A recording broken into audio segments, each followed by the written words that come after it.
నిజంగా ఇలాంటి దారుణమైన పరిస్థితి చూడాల్సి వస్తుందని చెప్పి ఏ పొద్దు కూడా అనుకోలే.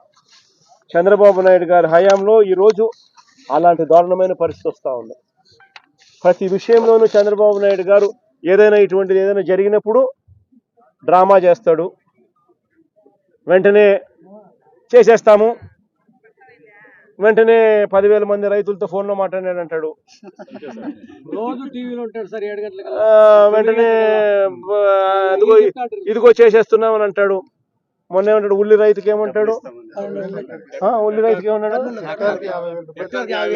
హెక్టార్కి 50,000 అన్నాడు. దాని ముందు 1,200 రూపాయలు పర్ క్వింటాల్ కొంటాను, దాని ముందు 1,200 రూపాయలు పర్ క్వింటాల్ కొంటానన్నాడు. అది కొనలా. అది పోయి మళ్ళీ ఆ తర్వాత 50,000 రూపాయలు పర్ హెక్టార్కి ఇస్తాడు. అది బాయా. ఆ తర్వాత scene cut. Chandrababu topic divert. మళ్ళీ ఏదో అంటాడు, టాపిక్ డైవర్ట్ చేసేందుకు ఏదో గుడిలో లడ్డు అంటాడు, ఇంకోటి అంటాడు, ఇంకోటి అంటాడు. అయినాడు ఆంధ్రజ్యోతి, టీవీ5 డంక డంక డంక డంక టాపిక్ దాంట్లో డైవర్ట్ చేస్తారు. మళ్ళీ ఈ రైతులంతా మళ్ళీ రైతుల బతుకులు మళ్ళీ బస్ స్టాండ్. పొగాకు రైతులైనా అంతే, పొగాకు రైతులైనా అంతే, ఉల్లి రైతులైనా అంతే,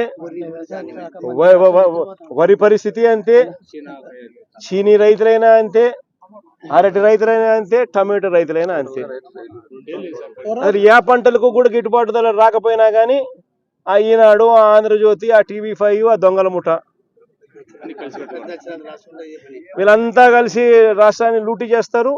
లూటీ చేసిన సొమ్ము వీళ్ళంతా కలిసి పంచుకుంటారు కాబట్టి చంద్రబాబు నాయుడు ఏం చేసినా కానీ డంకా డబ్బా డబ్బా డబ్బా డబ్బా డబ్బా కొట్టడం, టాపిక్ డైవర్ట్.